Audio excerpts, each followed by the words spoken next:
Hello दोस्तों। आज है 24 जुलाई और 24 जुलाई के करंट अफेयर के जो भी इम्पोर्टेंट क्वेश्चन बनते हैं आज हम उनके बारे में डिस्कस करने वाले हैं। इसकी पीडीएफ आपको Telegram channel city current affair पर मिल जाएगी। और कल है संडे में हम क्या करने वाले हैं, संडे में जो टेलीग्राम चैनल है इस पर क्यूज होगा और क्यूज में हम 50 क्वेश्चन लेंगे। और 50 क्वेश्चन कौन से वाले होने वाले हैं, 50 क्वेश्चन होंगे जो इस वीक की करंट अफेयर है, तो आप उनका रिविज़न कर लीजिए क्योंकि जो कल है, कल केवल क्यूज ही होगा, कल वीडियो नहीं आएगी। तो चलिए पहला क्वेश्चन देखते हैं। राष्ट्रीय प्रसारण दिवस, इसका मतलब क्या है? नेशनल ब्रॉडकास्टिंग डे निम्न में से किस दिन मनाया जाता है? National broadcasting day. तो यह मनाया जाता है 23 जुलाई को। और यह 23 जुलाई को क्यों मनाया जाता है? यह 23 जुलाई को इसलिए मनाया जाता है क्योंकि पहली बार रेडियो प्रसारण 23 जुलाई 1927 को हुआ था। पहली बार रेडियो प्रसारण 23 जुलाई 1927 को हुआ था और यह मुंबई से किया गया था। तो इसी की वजह से राष्ट्रीय प्रसारण दिवस मनाया जाता है। और भारत में रेडियो प्रसारण कौन करता है? भारत में रेडियो प्रसारण करता है आकाशवाणी, जो कि एक सरकारी कंपनी है। और आकाशवाणी को ही हम ए आई आर यानी ऑल इंडिया रेडियो, तो इसके नाम से भी हम जानते हैं आकाशवाणी को ही। तो 23 जुलाई 1927 में पहली बार रेडियो प्रसारण मुंबई स्टेशन से हुआ। और उसके बाद क्या हुआ कि यह एक प्राइवेट कंपनी थी और उसके बाद 1930 ईस्वी में इसको सरकारी कंपनी बना दिया गया। और 1936 ईस्वी में ये जो सरकारी कंपनी थी उसका नाम ऑल इंडिया रेडियो कर दिया गया। चलिए मैं आपको ऑल इंडिया रेडियो के बारे में बता देता हूँ। इसकी स्थापना कब हुई है? इसकी स्थापना 1936 में हुई थी और इसका मुख्यालय संसद मार्ग न्यू दिल्ली में स्थित है। और वर्तमान में इसके महानिदेशक कौन है? एन वेणुधर रेड्डी। किस राज्य ने सभी पंचायतों में ग्राम पंचायत कार्यालय या ग्राम सचिवालय स्थापित करने की घोषणा की है? तो राज्य का नाम है उत्तर प्रदेश। उत्तर प्रदेश ने क्या किया है? उत्तर प्रदेश ने घोषणा की है कि वह अपने सभी गाँव में ग्राम पंचायत कार्यालय या ग्राम सचिवालय स्थापित करेगा। तो जो ग्राम होते हैं, तो गांव की जो ग्राम पंचायत होती है उनकी जो कार्य सुविधा है, उनके जो कार्य करने का तरीका है उसको सुधारने के लिए ही ग्रामीण सचिवालय स्थापित किए जाएंगे। तो उत्तर प्रदेश ऐसा इकलौता राज्य होगा जिसमें ग्रामीण सचिवालय स्थापित किए जाएंगे। अगर हाल ही की बात करें तो उत्तर प्रदेश में वर्तमान में 58,189 गाँव हैं।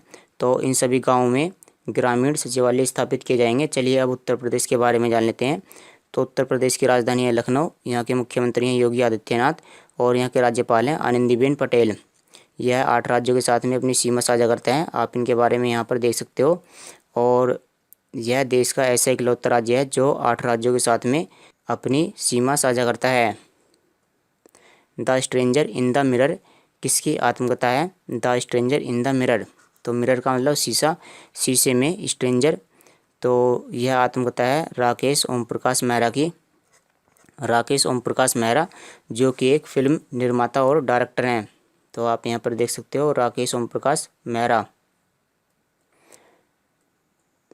यूनेस्को की ऐतिहासिक शहरी लैंडस्केप परियोजना कहाँ शुरू की गई है?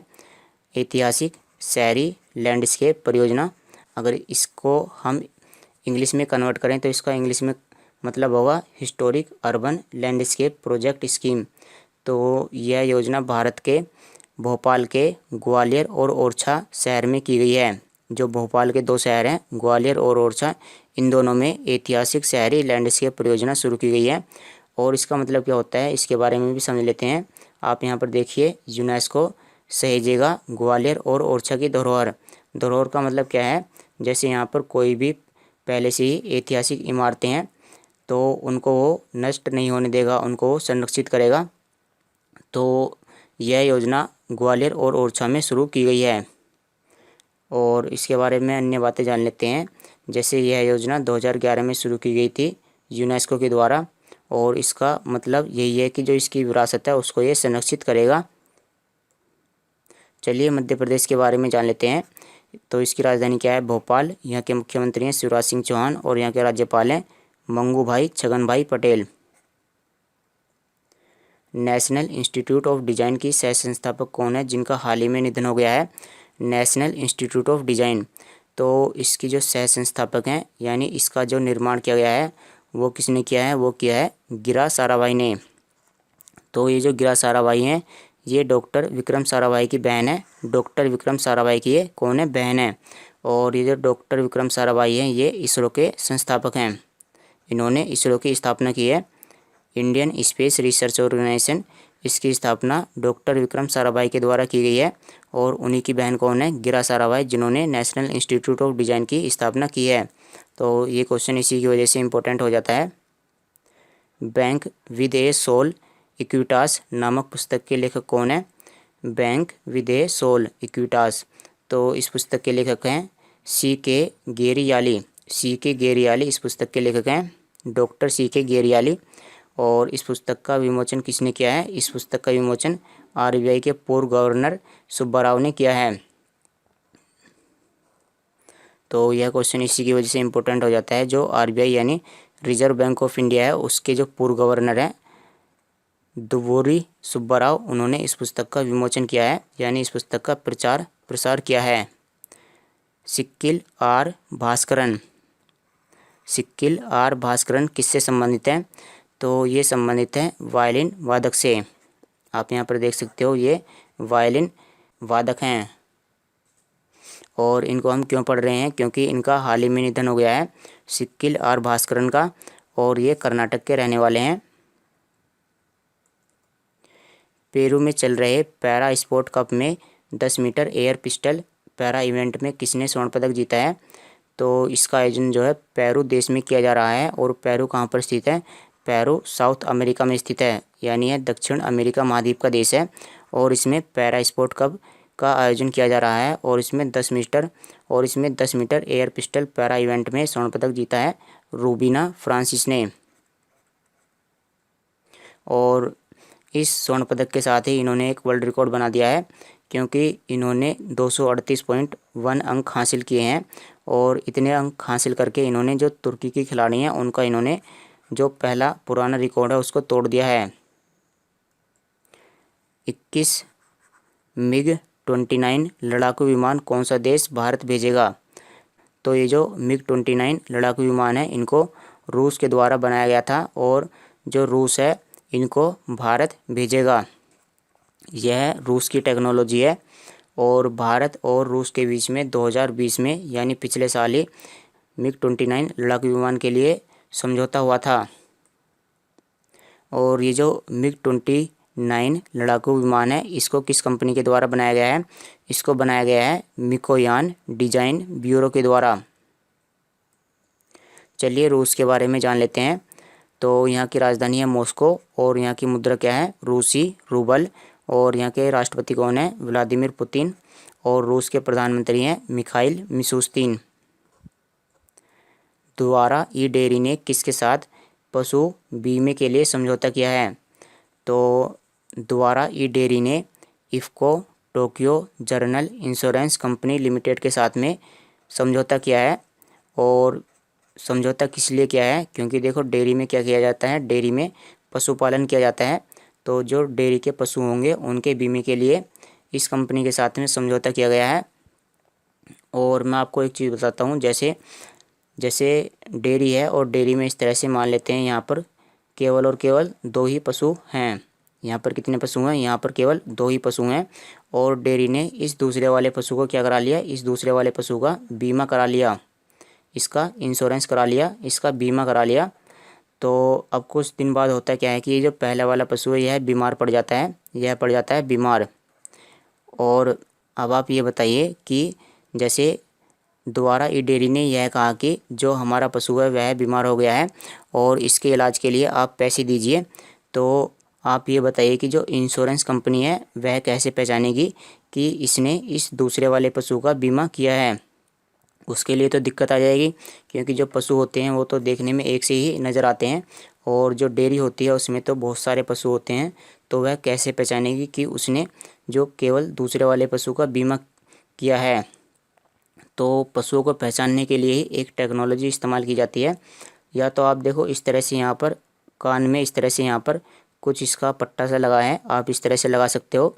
लेकिन अगर इस तरह से पट्टा लगा दिया तो जो डेयरी वाले हैं वो क्या कर सकते हैं? इस तरह के पट्टे को यहाँ दूसरे वाले जो जो दूसरे वाला भैंस या गाय होगी उसके कान में लगा सकते हैं, तो इसके साथ में छेड़खानी की जा सकती है। तो यहाँ पर एक नई टेक्नोलॉजी है और टेक्नोलॉजी का नाम है थूथन प्रिंटिंग। थूथन प्रिंटिंग, और इसी को हम कहते हैं नाक की छपाई। तो इसमें जो जानवरों की नाक होती है उसका जो फ़ोटो लिया जाता है, छपाई का मतलब उसका फ़ोटो लिया जाता है और उसको एक ऐप में भेज दिया जाता है, और वर्तमान में उसके वेरिफिकेशन के लिए वो जो फ़ोटो हैं वो इस्तेमाल कर लिए जाते हैं। तो आप इसके बारे में यहाँ से पढ़ सकते हो। मैंने आपको थूथन प्रिंटिंग के बारे में बता दिया है। तो थूथन प्रिंटिंग का इस्तेमाल कैसे किया जाता है जानवरों की पहचान के लिए। चलिए IFFCO Tokyo general insurance company limited, इसके बारे में जान लेते हैं। तो आपने इफ़को का तो नाम सुना ही होगा, इफ़को, केवल इफ़को। तो इफ़को की ये सहायक कंपनी है। इफ़को की सहायक कंपनी कौन सी है? IFFCO Tokyo general insurance company limited. और इसके बारे में जान लेते हैं। इसका जो मुख्यालय है वो कहाँ पर स्थित है? इसका मुख्यालय गुरुग्राम में स्थित है और इसकी स्थापना 2000 में हुई थी। और इसके वर्तमान में सीईओ कौन है? अनामिका रॉय। स्माइल योजना किससे संबंधित है? स्माइल, तो स्माइल योजना संबंधित है भिखारियों से। जो भिखारी हैं उनको क्या प्रदान किया जाएगा? उनको रहने के लिए उनको घर प्रदान किया जाएगा, और उनके जो जीवन स्टैंडर्ड है, उनका जो लाइफ स्टैंडर्ड है उसको भी उठाया जाएगा। तो सबसे पहले हम जो स्माइल है इसकी फुल फॉर्म जान लेते हैं। तो यहाँ पर एस का मतलब है सपोर्ट, यानी जो भिखारी हैं उनको सपोर्ट किया जाएगा। Support for marginalised individuals for livelihood and enterprise. तो एंटरप्राइज का मतलब जो भिखारी हैं उनको कुछ ना कुछ कार्य भी दिया जाएगा, और उनका जो लिवलीहुड है यानी आजीविका है उनको भी सुधार किया जाएगा, आजीविका में सुधार किया जाएगा। तो यह योजना सामाजिक न्याय और अधिकारिता मंत्रालय के द्वारा शुरू की गई है, और इसमें भिखारियों के लिए पुनर्वास यानी रहने की सुविधा, चिकित्सा सुविधा, परामर्श यानी सलाह दी जाएगी, और उनको शिक्षा और कौशल यानी उनको कुछ ना कुछ सिखाया जाएगा जिससे वो अपना जीवन पालन कर सकें। अगर हम सरकारी आंकड़ों की बात करें तो भारत में लगभग 4 लाख भिखारी हैं, और 4 लाख भिखारियों में से सबसे ज़्यादा भिखारी किस राज्य में हैं? तो सबसे ज़्यादा भिखारी हैं पश्चिम बंगाल राज्य में। विश्व मस्तिष्क दिवस कब मनाया जाता है? वर्ल्ड ब्रेन डे कब मनाया जाता है? तो यह मनाया जाता है 22 जुलाई को। तो इसके बारे में आज की जो थीम है उसको समझ लेते हैं। यानी थीम का मतलब क्या होता है? थीम का मतलब होता है कि किस विषय पर चर्चा की गई है। तो चर्चा की गई है स्टॉप मल्टीपल स्क्लेरोसिस। तो स्टॉप मल्टीपल स्क्लेरोसिस इस विषय पर चर्चा की गई है। और स्क्लेरोसिस होता क्या है? स्क्लेरोसिस एक बीमारी होती है जो दिमाग से संबंधित होती है। तो उसी बीमारी को रोकने के लिए इसका विषय बना दिया गया है। तो चलिए दोस्तों, आज की वीडियो में इतना ही। Thanks for watching the video. कल मिलते हैं आपसे। कल हम क्या करेंगे? कल हम क्विज करने वाले हैं। तो आप जो वीक की करंट अफेयर है पहले इसको आप रिवाइज कर लेना, और उसके बाद ही जो क्विज है वो अटेंड करना, क्योंकि फिर तुक्के लगाने से कोई फ़ायदा नहीं है।